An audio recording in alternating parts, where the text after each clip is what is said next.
tablet hoje tem 3 folhinhas. Quando o pastor Lipe pediu para que eu trouxesse a palavra nesse domingo de ceia, eu perguntei para ele qual é o tema. Dá um tema, me dá uma direção. E ele falou, não, tema livre, você escolhe.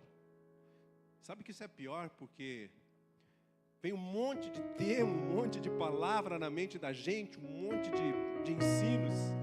E a gente tem que orar muito a Deus, dizendo, Deus, me dá uma direção para eu saber o que levar à vida da igreja, o que falar ao coração das pessoas da igreja, através da tua palavra, em teu nome. E eu louvo a Deus porque Deus me deu essa palavra, né? Durante a semana, confirmou no momento de oração na sala pastoral, confirmou através dos louvores de adoração, confirmou no momento de oração aqui, que o pastor Lipe fez, antes da ceia. Porque o nosso Deus não é um Deus de confusão, né? É um Deus de confirmação. Nós fizemos uma festa aqui, nesse tempo de ceia. Uau! Né? Uma festa. Enquanto a gente louvava e dançava e cantava e tomava ceia, Deus me levou em mente, em coração, ao momento da última ceia de Jesus. E Deus falou assim para mim, Cláudio, não foi uma festa, não foi um tempo feliz para Jesus, não foi um momento de dança, de cânticos, de alegria, não foi. E me veio ao coração aquele texto de João 13, eu até passei agora, antes de vir para cá, para o pessoal da mídia, João 13, 1 e 2. Antes da festa da Páscoa, sabendo Jesus que era chegada a sua hora de passar deste mundo para o Pai. Jesus sabia, terminou para mim, o ministério está terminando, eu vou para a cruz. Tendo amado os seus que estavam no mundo, amou-os até o fim. Coração amável, até o fim. Até o fim. Até dizer, está consumado. Coração que amou a todos nós até o fim. Versículo 2. Durante a ceia, tendo já o diabo posto no coração de Judas Iscariotes, filho de Simão, que trairia a Jesus. Jesus sabia disso. Ele sabia que estava no meio dos que pertenciam a ele, que ele amou até o fim, mas que ali estava um cujo coração foi entregue ao diabo. Ele não podia estar feliz com isso, Jesus. Não havia alegria no coração dele. Até em saber que quando ele pega uma toalha e uma bacia, ele vai lavar os pés dos discípulos, um deles não quero que lave meus pés, disse Pedro, não quero que lave meus pés. E Jesus fala, se eu não lavar teus pés, tu não tem parte comigo. Então me dá um banho completo, me lava todo. Digo isso, pessoal, porque a nossa alegria da celebração da ceia, essa alegria não vai parar. A gente canta até, essa alegria não vai parar de dentro do meu coração. Nós temos que fazer alegria e festa no tempo de ceia. Porque é uma confirmação de um amor que Deus nos deu em Cristo até o fim dos nossos dias, até o fim dos tempos. Um amor eterno que nos atraiu ao Senhor. Mas é tempo de reflexão, de pensar como estava o coração de Jesus no momento da ceia. De saber que Judas estava sendo entregue ao diabo, uma brecha em seu coração para atrair Jesus por causa de dinheiro.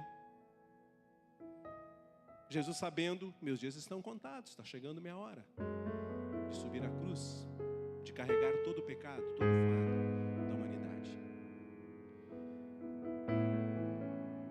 Eu fiquei pensando como eu poderia colocar um título a uma mensagem, a uma palavra. Me veio corações restaurados, faces transformadas. Talvez pudesse ser esse o tema da mensagem. Um coração restaurado, deixa o rosto transformado. Ou talvez experimentando o coração de Jesus. Talvez pudesse ser esse o nome da palavra. Não sei o que se enquadraria melhor. E eu estava, pessoal, entendendo, antes de entrar na palavra, na mensagem, eu estava pensando, diante do nosso louvor e adoração ao nosso Deus, pensando qual é o propósito da adoração. E então, durante a adoração, eu comecei a olhar o rosto de muitos de nós que estávamos aqui louvando e dançando, e o pessoal ministrando. Comecei a ver o rosto dessas pessoas, e eu percebi que um dos propósitos da adoração é transformar o nosso rosto, é mudar a nossa face. E depois eu vejo as fotos que a gente põe lá no Instagram, na mídia, e eu digo, realmente, a adoração muda o rosto das pessoas. Muda a nossa face na presença de Deus, completamente. A gente fecha os olhos, a gente sorri, às vezes a gente franze a testa, mas há uma alegria que brota de um coração que adora a Deus, e o nosso rosto é transformado durante a adoração. Totalmente, já perceberam isso? Nosso rosto é diferente durante a semana. A gente não adora tanto, talvez, durante a semana, não canta tanto, não toca tanto violão. Mas o nosso rosto muda. Quando um coração é entregue à adoração a Deus, o sorriso, a alegria, a gente resplandece a presença de Deus na adoração. Então, certamente a adoração, além de ser um ato de engrandecer o nome de nosso Deus, anunciar o nome de nosso Deus, engrandecer o nome dEle,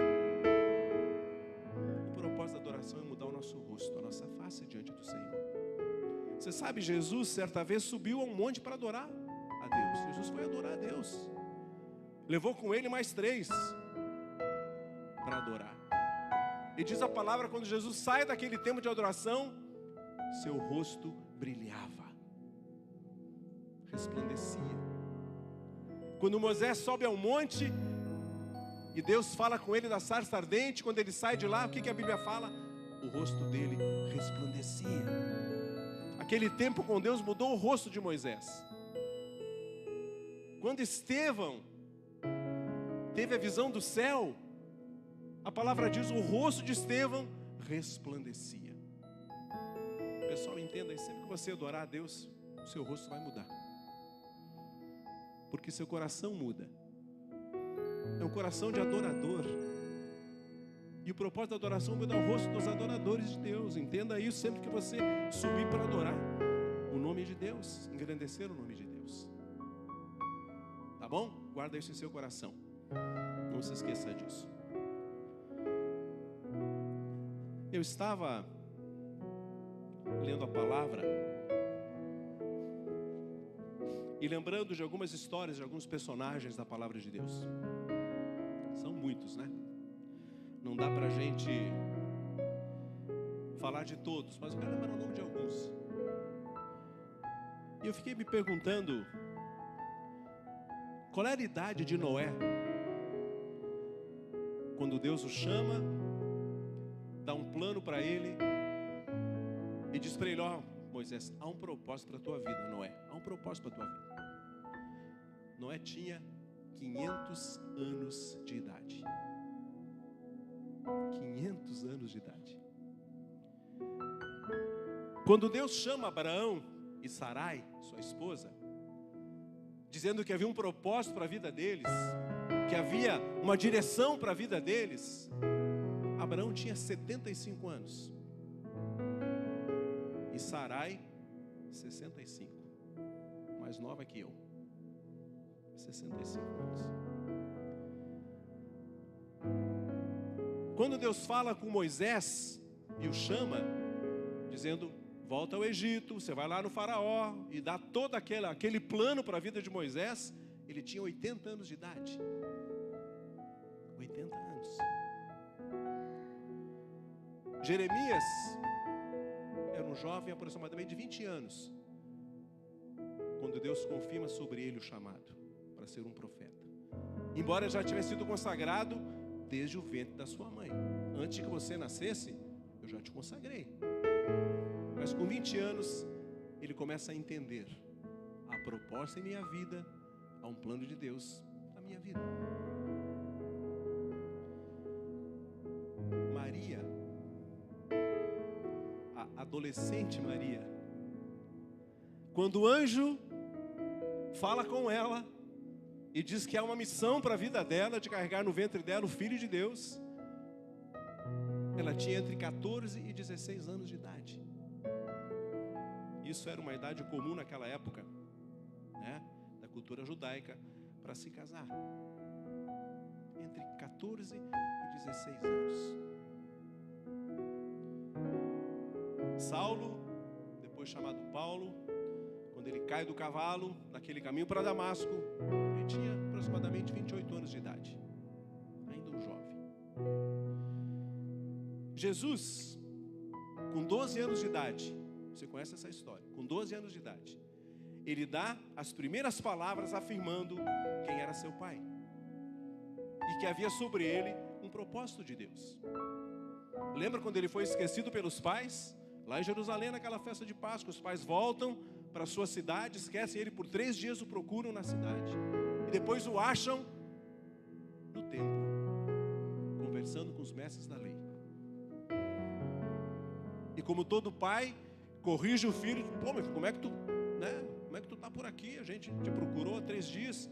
Sabe o que ele disse? Vocês não sabiam que cumpre a mim estar na casa do meu pai? Na casa de Deus. 12 anos de idade. Depois ainda, quando o garoto, no seu crescimento, ele passou a entender que havia um propósito para a sua vida e que ele carregava sobre a sua vida o propósito de Deus. Ou seja, a maior lição que eu tomo nesse momento da vida de Jesus é essa: Jesus colocou o seu coração na direção certa, na direção correta. Há um propósito de Deus sobre a minha vida. Eu carrego em mim um propósito divino. Como diz nosso irmão Ney, há uma semente santa em você. Uma semente santa. Com 30 anos, a gente sabe o que aconteceu com Jesus. Ele começa o ministério dele. Né? O ministério terreno, no mundo, quando ele chega, um mundo cheio de caos, com problemas morais, problemas espirituais, sociais. E com o passar do tempo, durante seu ministério, os milagres, as afirmações de ser filho de Deus, dizendo que eu sou o caminho, a verdade e a vida, os confrontos com os rabinos e os sacerdotes, os fariseus e publicanos, isso acabou criando uma revolução na época de Jesus. Não uma revolução militar, mas uma revolução espiritual. Uma revolução para transformar as vidas das pessoas. Isso era o interesse do coração de Jesus: mudar a vida das pessoas. O rosto, o coração, as atitudes, as palavras, as ações. Jesus estava imbuído disso no seu ministério e ele foi influenciando a vida de pessoas. Chamando um grupo para que andasse com ele, moldando aquelas pessoas naquele grupo de célula que Jesus construiu com aqueles discípulos. Jesus era uma pessoa altamente influenciadora na sua época. Era o influencer da época. E eu quero fazer uma pergunta para você. Com quantos anos você respondeu ao chamado de Deus e começou a entender que há um propósito de Deus para a sua vida? Que idade você tinha quando isso aconteceu? Com quantos anos você colocou seu coração na direção correta da sua vida? Você lembra quando isso aconteceu? Ou talvez você diga: puxa, não aconteceu comigo ainda. Quantos anos você tinha quando você se posicionou na direção correta, no caminho do Senhor? Há um plano de Deus para você. propósito de Deus para você. Há uma direção de Deus para a sua vida. Quero dizer que você não é obra do acaso. Você é obra de Deus. Há um propósito divino sobre a sua vida. Há um plano de Deus para você. Independente das circunstâncias da sua chegada, não sei como é que você chegou aqui. Se foi parto normal, se foi cesárea, se foi com forceps ou não, se foi prematuro ou não. Não sei como é que você chegou. Mas independente das circunstâncias da sua chegada a este mundo, Deus tem um plano para você.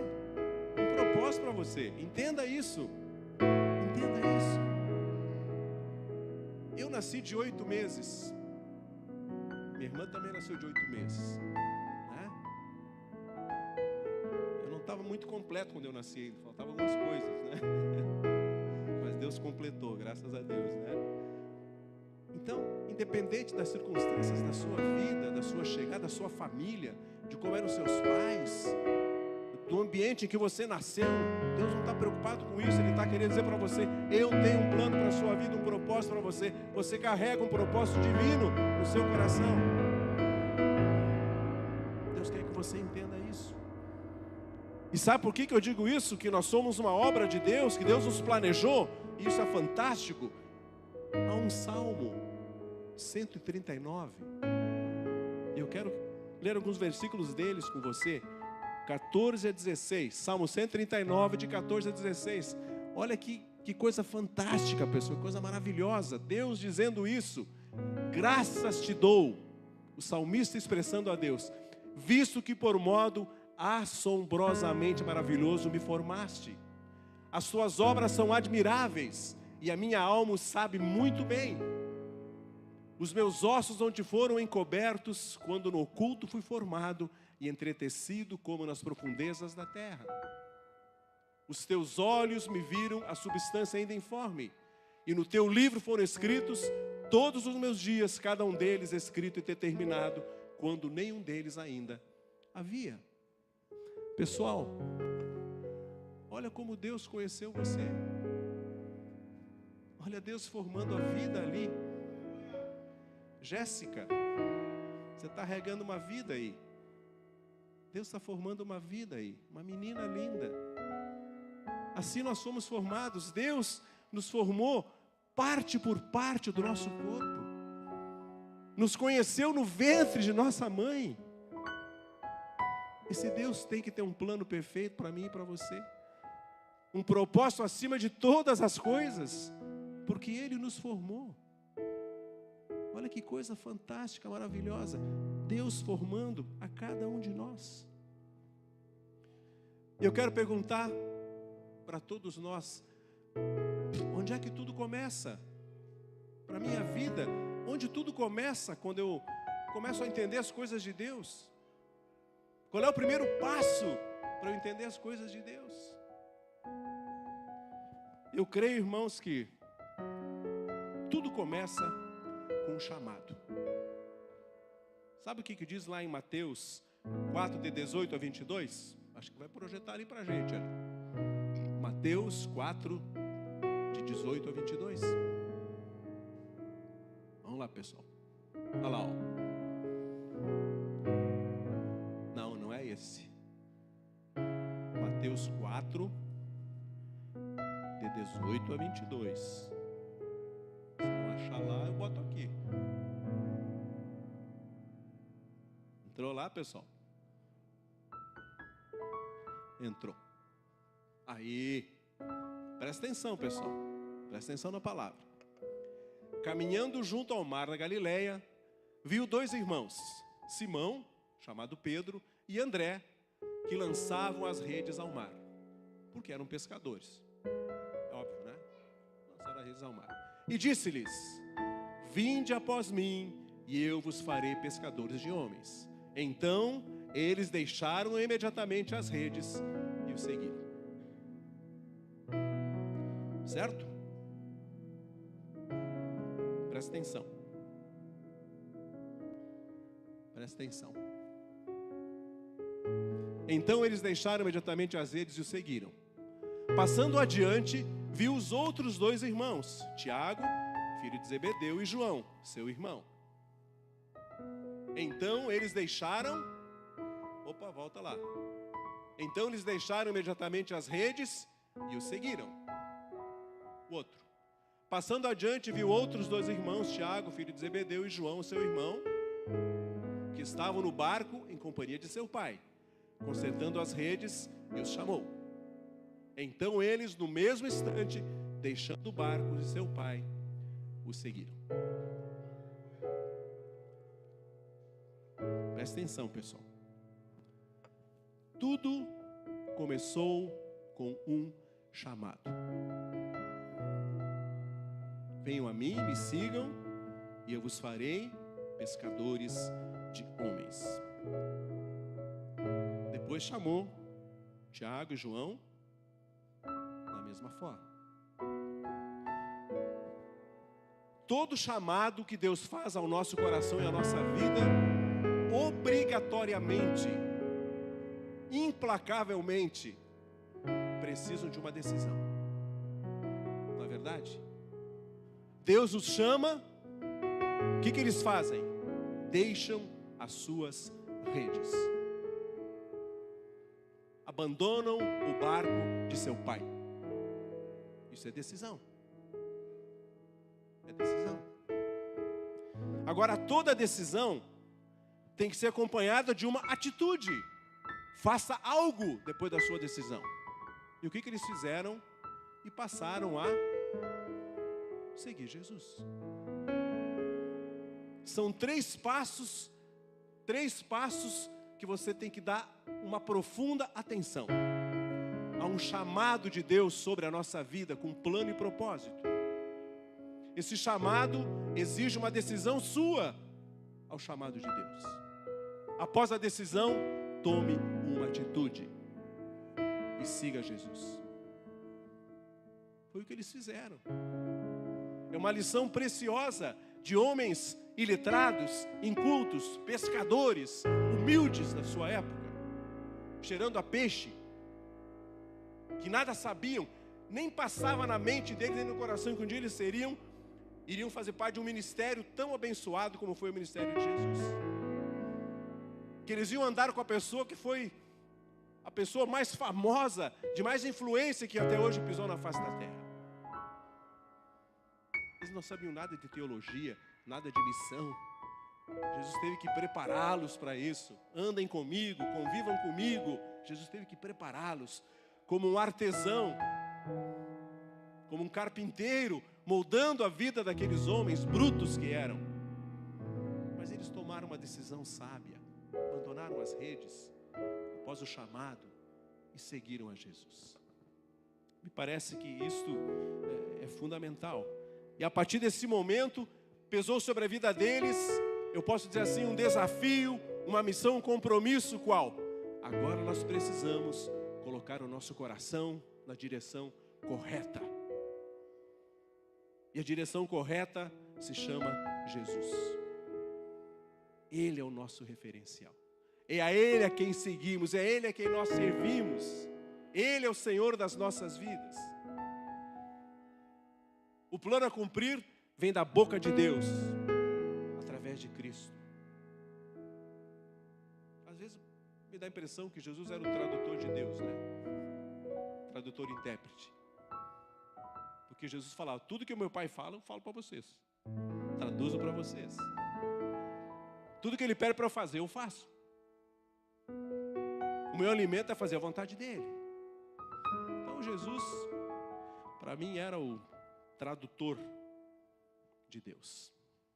Ele traduzia tudo que Deus queria para as pessoas, naquela linguagem tão acessível. Mas quando eu falo em colocar o coração na direção correta, o que nós temos obrigação de fazer quando somos cristãos, eu tenho por certo que a palavra coração, não sei se você concorda comigo, é um dos vocábulos mais relevantes da Bíblia. Para mim é um dos vocábulos mais relevantes, amáveis da palavra de Deus. A gente faz assim, né, com muita frequência.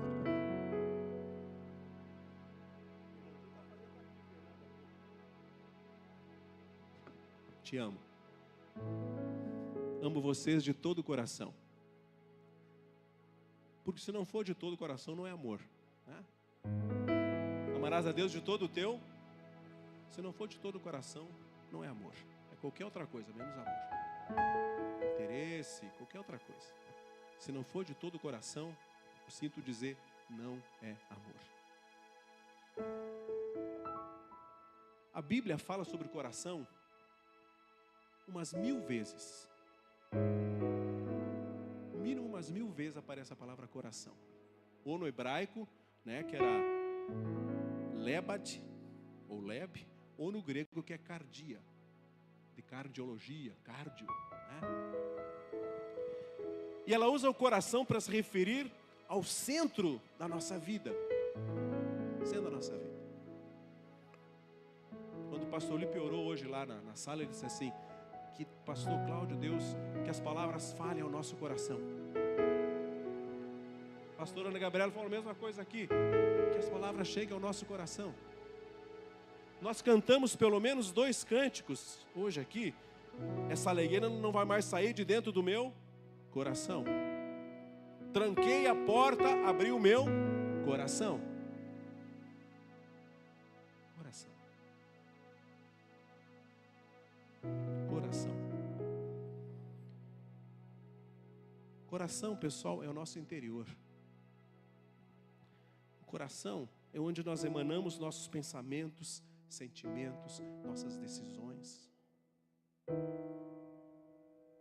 Muitas vezes o pastor Lipe, vamos orar, coloca a mão no seu coração.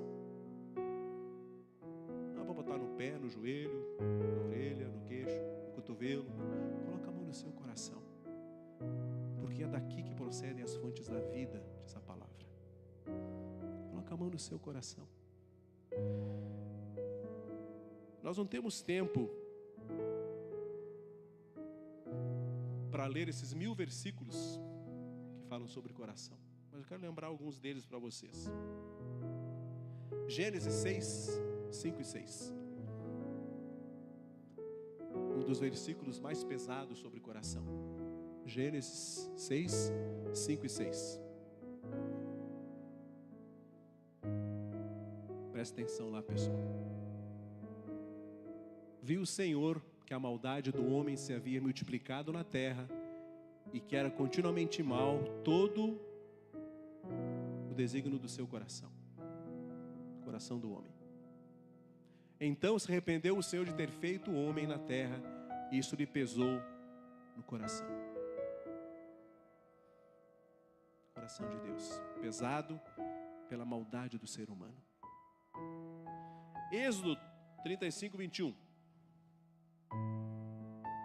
Êxodo 35, 21. Isso é lá, ofertas para o tabernáculo. E veio todo homem cujo coração o moveu, cujo espírito o impeliu e trouxe oferta ao Senhor. Cujo coração nos moveu. Nós somos movidos pelo coração. Não é pelas pernas, é pelo coração. Pelo amor que temos às coisas que nós somos levados. Porque o coração ama. E onde está o nosso tesouro, está o nosso coração. Mais um versículo. Êxodo 36, 2. Acho que é esse que eu dei para ele lá. Moisés chamou a Bezalel e a Aholiabe e a todo homem hábil em cujo coração o Senhor tinha posto sabedoria. Coração. A outros. Provérbios 4, 23. Provérbios 4, 23. Sobre tudo que se deve guardar, guarda-o, porque dele procedem as fontes da vida. Guarda o coração.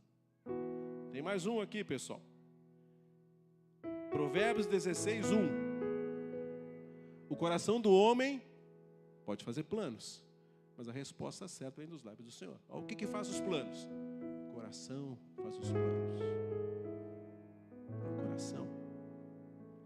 Olha o que diz lá em Mateus 15, 18 e 19. Mateus 15, 18 e 19. Mas o que sai da boca vem do coração. E é isso que contamina o homem. porque do coração procedem os maus desígnios, homicídios, adultérios e assim por diante. Coração. Mais um. Romanos 10, 9 e 10. Romanos 10, 9 e 10.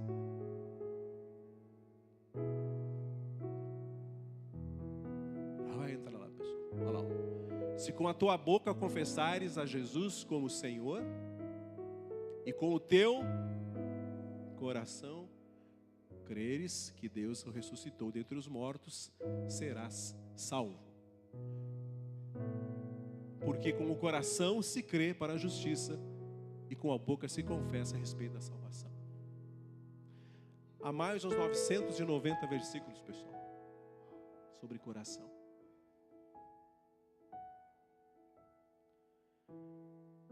Um coração alegre. Por isso, nosso rosto é transformado na adoração. Você está diante do Deus, Criador de todas as coisas. Não há como manter o mesmo rosto diante dele. Quando ele toca no coração, meus irmãos, a alegria é visível. Estar na presença dele me torna visível. Me torna visível. Por uns 3 anos, Jesus esteve ligado ao mesmo grupo de homens, a mesma comitiva. 3 anos. Eram 12 discípulos que ele escolheu, que ele chamou. Passaram a conviver com ele nas refeições. Dormiam juntos, às vezes nas tendas. Por muitas vezes estiveram juntos nos mesmos barquinhos pelo mar da Galileia.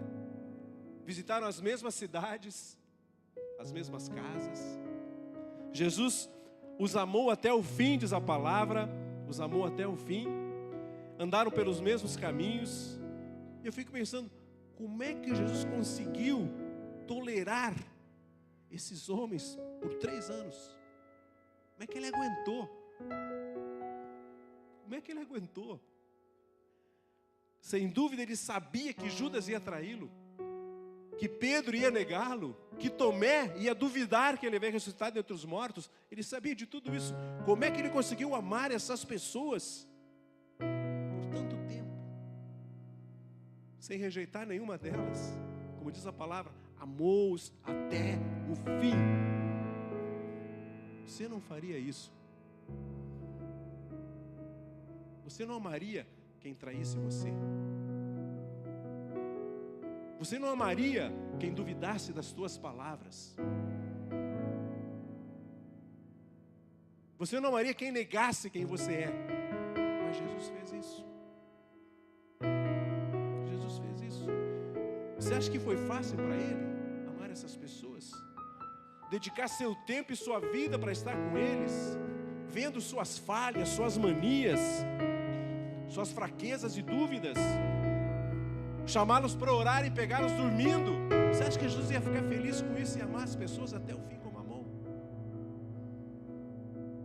Mas ele o fez, sem dúvida nenhuma, por causa do seu coração. Coração de Jesus. Pessoal, talvez o que eu vou falar não caiba na nossa cabeça. Mas Jesus era maior por dentro do que por fora. O coração dele era enorme. Era um coração amável. Ele amava todas as pessoas. Porque o coração dele tinha propósito. O coração dele carregava a semente santa de Deus, Filho de Deus. O coração dele era diferente de qualquer coração. De qualquer coração. Porque o coração dele estava na direção certa, no rumo certo. Eu faço a vontade de Deus. Doa a quem doer, goste quem gostar ou não. Ele falava o que precisava falar. Ele agia como precisava agir. Muita gente deixou de seguir Jesus por se sentirem ofendidas pelas palavras dele. Vocês são sepulcros caiados, bonitinhos por fora e podres por dentro. Quem quer ouvir isso? Vocês estão mais preocupados com o exterior do que com o interior. Não é o comer que me contamina, mas é o que sai da minha boca, porque o que sai da minha boca sai do coração. Mas ele amou. Havia 3 lições do coração de Jesus para aqueles que andaram com ele. E são lições para nós também. Primeira lição, que o coração de Jesus era puro, extremamente puro. Pedro viajou com Jesus por muitas vezes, por 3 anos e meio praticamente. E sabe como é que ele descreveu Jesus? Jesus é um cordeiro sem mancha e sem mácula e sem defeito. Ele é puro. Depois de passar tudo o que passou, Jesus se manteve puro. Não havia pecado nele. Paulo afirma: aquele que não conheceu o pecado, ele fez pecado por nós. Por isso, uma grande lição do coração de Jesus é a lição de coração puro. De coração puro. Havia pureza inquestionável no coração de Jesus. Uma outra lição do coração de Jesus, importante, que a gente tem que saber: o coração dele era um coração calmo, sereno e tranquilo. Calmo, sereno e tranquilo. Quem conhece essa música? Do meu tempo. O Lipe deve conhecer, né? Calmo, sereno. Esse era o coração de Jesus. Calmo, sereno e tranquilo. Em todas as circunstâncias, o coração dele era assim. Porque a Bíblia diz assim: Jesus é o mesmo ontem, hoje. Não há mudança de temperamento, não há mudança de coração em Jesus. Sempre há tranquilidade. Digo isso por algumas razões. No meio da tempestade, dentro de um barco, os discípulos estavam apavorados, desesperados, porque estava entrando água no barco. Nós vamos morrer afogado, vai afundar esse troço aqui, e o homem lá dormindo. Não está nem aí para nós. Senhor, tu não te importa que morramos? Jesus dormindo lá na popa do barco, na proa, não sei, lá dormindo no barco, fazendo a mochila dele um travesseiro e dormindo de boa. E eles apavorados, intranquilos, corações agitados, nervosos, medrosos. E eles acordam, Jesus diz: Senhor, opa, acorda aí, ó. Tu não te importa conosco, nós vamos morrer. Jesus se coloca em pé, calmo, não brigou com eles, não os xingou, não demonstrou raiva naquele momento. Apenas com suas palavras ele acalmou o mar e a tempestade. E houve grande bonança. Mas ele precisava corrigir os discípulos assim: homens de pequena fé, vocês não têm fé. Por que vocês duvidam? Por que vocês são tão tímidos na sua fé? Por que vocês não são ousados na fé? Por que vocês são tímidos na fé? E acho que ele voltou a dormir. Vou dormir de novo.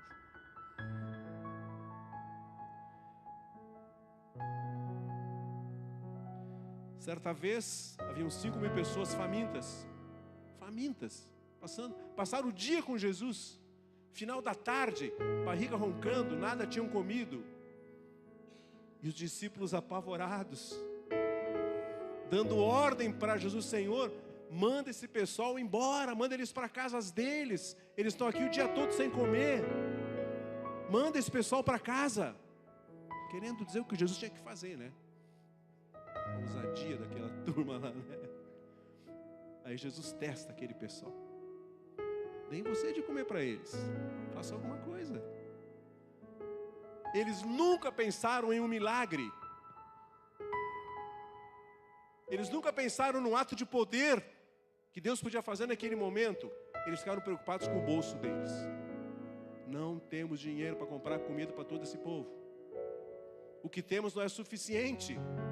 Vamos tirar dinheiro da onde? Vamos recolher oferta da onde? Como é que vamos fazer um momento de fidelidade com esse pessoal aqui agora? Não tem como fazer.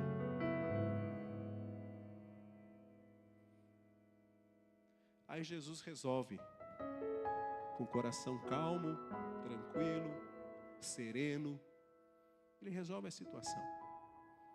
Tem um menino aqui que tem 5 pães, 2 peixinhos. Bendita a mãe que fez a lancheira para o menino, né? Botou ali, o filho leva que você vai precisar comer no caminho aí. E Jesus pede, traz para mim aqui esses pãezinhos aí. E só o que ele faz é levar os olhos aos céus, fazer uma oração de gratidão. Obrigado, Senhor, porque tu sempre me ouves. Abençoa esse momento. E chama os discípulos agora. Reúne o pessoal em grupos aí de 50, 100 aí. E pode servir para todo mundo aí. Todo mundo comeu e se fartou. 12 cestos de pães foram recolhidos ao final de tudo para que nada se perdesse. Nada se perdesse.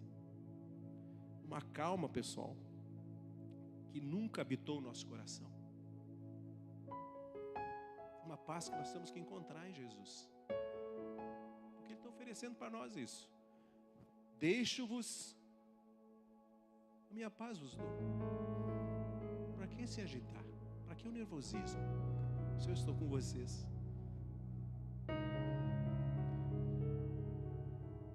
Quando Jesus foi preso, você lembra o que Pedro fez? O que Pedro fez? Puxou uma espada, pá, no soldado. Arrancou a orelha do cara, né? Nervoso, não vamos prender Jesus, pá. Jesus, Pedro, baixa a bola aí, calma. Guarda a espada. Pedro guardou, ele pegou a orelha do soldado, restaurou, curou o soldado. Sou eu, pode me levar. Olha a calma. Olha o fruto do Espírito habitando o coração de Jesus. Mansidão, domínio próprio, paz, amor. Levaram certa vez uma mulher adúltera para que fosse apedrejada. Lembra o que Jesus estava fazendo quando levaram aquela mulher? Escrevendo na areia ali, né? Os caras falando e ele escrevendo na areia. Eu não sei o que ele estava escrevendo. Não sei o que ele estava escrevendo. Talvez ele estava escrevendo assim: Deus é amor. Deus é paz. Ele estava escrevendo na areia. Calmo, sereno, tranquilo. O coração de Jesus era tranquilo, sereno e calmo. Talvez muito diferente do coração de alguns de nós aqui. A gente tem que encontrar esse coração. Hoje é o dia de encontrar esse coração. Mas o coração dele, para a gente finalizar, o coração espiritual. Pessoal, havia plena comunhão do coração de Jesus com Deus, o Pai. Coração na direção correta, coração na direção certa. Disseram assim: Senhor, mostra-nos o Pai, nós queremos ver Deus. Lembra o que ele falou? Quem vê a mim vê o Pai. Eu e o Pai somos um. A comunhão íntima minha com o Pai. Nós somos um. Por que vocês falam, mostra-nos o Pai? Olhem para mim. Eu e o Pai somos um.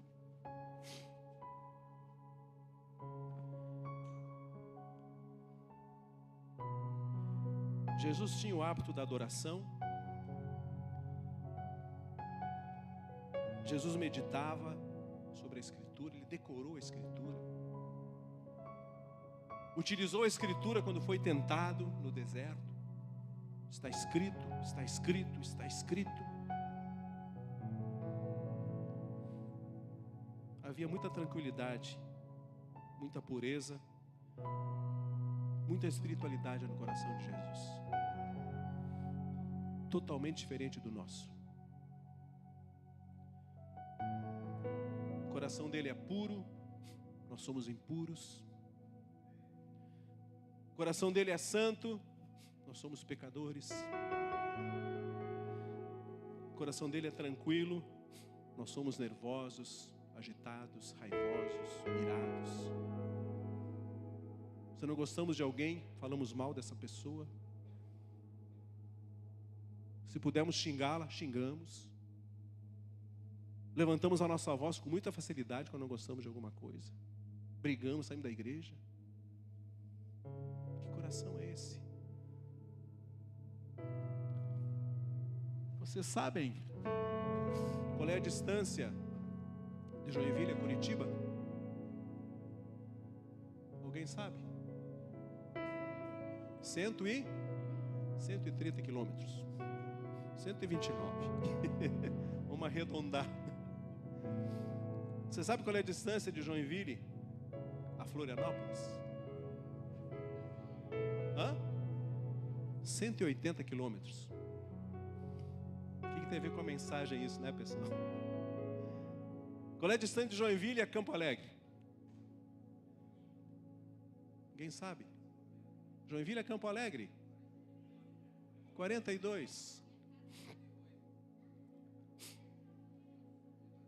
Agora vem uma pergunta mais difícil, pessoal. Qual é a distância do seu coração para o coração de Jesus?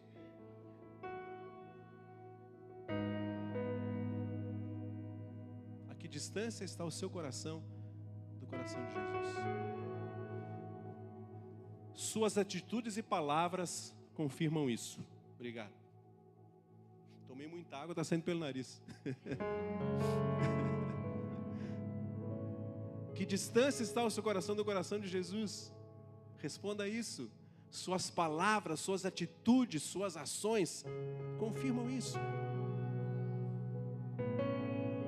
Confirmam isso, pessoal. Eu não tenho dúvida disso, que aquilo que a gente fala e faz confirma a que distância estamos do coração de Jesus. Eu conheço pessoas, talvez você conheça também, que estão a quilômetros de distância do coração de Jesus. Que estão completamente perdidas. Não aprendem as lições, não obedecem, não dão ouvidos ao que Deus fala. Dão as costas para o Senhor. Eu conheço gente assim. Que depois ficam se queixando da vida. Nada dá certo, nada está correto. Estou enfrentando tal problema. Mas a que distância está o seu coração do coração de Jesus? Que distância está? Que Deus tenha misericórdia dessas pessoas. Que tenha misericórdia dessas vidas. Em 1985, já estou indo para o final, pessoal. A pastora já está assim, ó. Ela é o meu relógio, né? Meu cronômetro. Sempre foi assim, né? Toda a gente passou, ela estava lá. Vou tirar o relógio dela. Em 85, eu e a pastora fomos pastorar a igreja metodista no Alegrete. No Alegrete, não é do Alegrete, é do Alegrete. Lá onde nasceu a nossa filha, né? Ana Gabriela. Em 86. Cidade mais gaúcha do estado do Rio Grande do Sul. Diz que foi lá que se deu a extinção dos dinossauros. Fizeram um churrasco e acabaram com os dinossauros. Né? Fomos pastor lá. Lá na região, havia muitos campos. Era um dos municípios maiores do Rio Grande do Sul. 400, não sei quantos municípios. Lá, o maior era o município do Alegrete. Havia muitos campos da redondeza da cidade, cabanhas da criação de ovelhas. E a gente às vezes andava por lá, fazia retiros. Tá? E eu via aquelas ovelhas, aquele rebanho de ovelhas, naquela cidade lá, naqueles campos. O pessoal lá de Livramento também já vê isso por lá, né? E eu pensava assim, se as ovelhas estão aqui, o pastor está por perto. Porque ele cuida das ovelhas. Sem dúvida o pastor está por aqui. E daí a pouco eu via lá um gaúcho sentado num cavalo lá, tocando as ovelhas, cuidando. Falei que o pastor estava perto, cuidando das ovelhas. Ele está por aí. Somos o rebanho de Deus, ovelhas do pastoreio de Deus. Quando eu vejo uma pessoa cristã, Quando eu vejo uma ovelha do Senhor, eu digo, pastor Jesus está por perto. Ele está por perto. Porque Ele ama e cuida das suas ovelhas. Assim é o coração de Jesus. E se uma ovelha se torna desgarrada, Ele vai lá buscá-la de volta, para trazer de perto para o seu coração de novo. Se a ovelha está desigrejada, Ele vai buscar aquela ovelha. Deixa o grupo aqui, o pessoal fica aí louvando e cantando, eu vou buscar aquela ovelha perdida, para trazer de volta para perto do meu coração. Então, quando você vê uma pessoa cristã, tenha essa certeza, Jesus está por perto, porque Ele é o bom pastor, e o bom pastor dá vida por suas ovelhas. A gente tomou a ceia e lembrou disso. Ele deu a vida pelas ovelhas dele. Ele nos ama, cuida, protege, nos conduz às pastagens, às águas tranquilas, como diz o Salmo 23, que todos conhecemos. Eu quero que você agora entenda um pouco a respeito do seu coração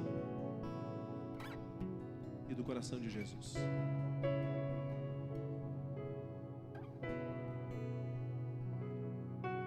Você pode colocar em pé?